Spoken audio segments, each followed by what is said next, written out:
Сіздермен қамыр жайған видеомды бөліскім келіп отыр. Бұл жерде қамыр жаюда ешқандай сыр жоқ. Тек қана қамырдың илеуіне байланысты. Қамырды илеген кезінде орташа қаттылықта илеу керек. Қатты деп қатты емес, жұмсақ та болмау керек. Орташа қаттылықта илеген қамырлар әдемі жайылады. Дәл осылай қамырымызды, керек қамырымызды зуала етіп аламыз.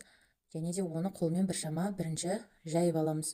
Сосын барып оқтаудың көмегіменен ары қарай жаямыз. Қамырды жайған кезінде тек қана байқасаңыздар шетін ғана қамырды тартпаймыз, тек қана шетінен оқтауды айналдырып отырамыз. Сосын қамырды жайған кезінде бел ортасына дейін ғана жинап жаямыз. Соңына дейін бармаймыз. Соңына дейін барсақ бастапқы қамырлар созылып шығып кетеді, яғни юбка сияқты болып қалады. Сосын қамыр жайған кезінде бастапқыда ұнды көп себу керек. Дайын болады ау дегенге жақындағанда ұнды азайтамыз.